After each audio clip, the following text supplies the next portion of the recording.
Hi everyone, here's my quadratic answer from earlier. So, a couple of things. First, it says solve.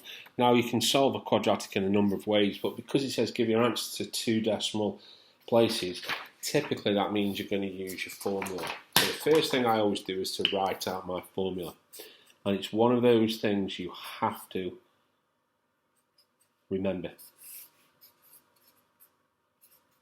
And x equals minus b plus or minus the square root of b squared minus 4ac all over 2a. Now, unfortunately, that's something you do have to remember. Okay? Now, what are my values of a, b, and c? So, my values of a, b, and c are quite simply my prefix, that's a value before my x squared, my prefix of x, which is b, and my integer at the end, or my value at the end, which is c. So a equals 1, b equals 6, and c equals minus 12. Okay?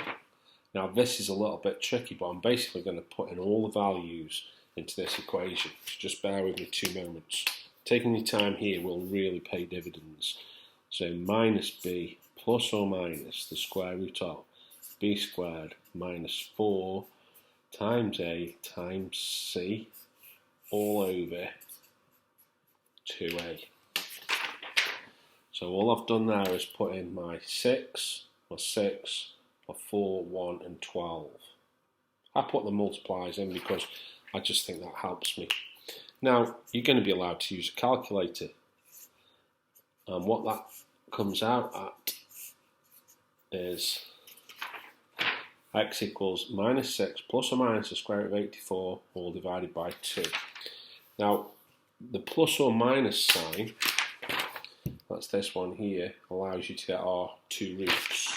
So basically, you're going to have x equals minus 6 plus root 84 over 2, or x equals minus 6 minus root 84 over 2.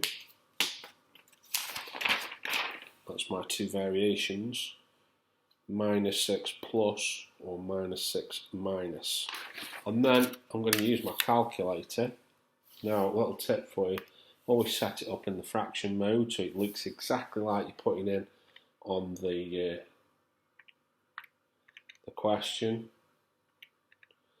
So I've got minus 6 plus the root of 84 divided by 2, and that gives me big decimal answer. I did ask to 1 decimal, so that's 1.58. Just running out of space on my sheet.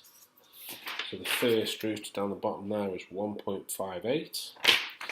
And the second one, again, do some calculator work, get my fraction button up, so it looks exactly like on the sheet.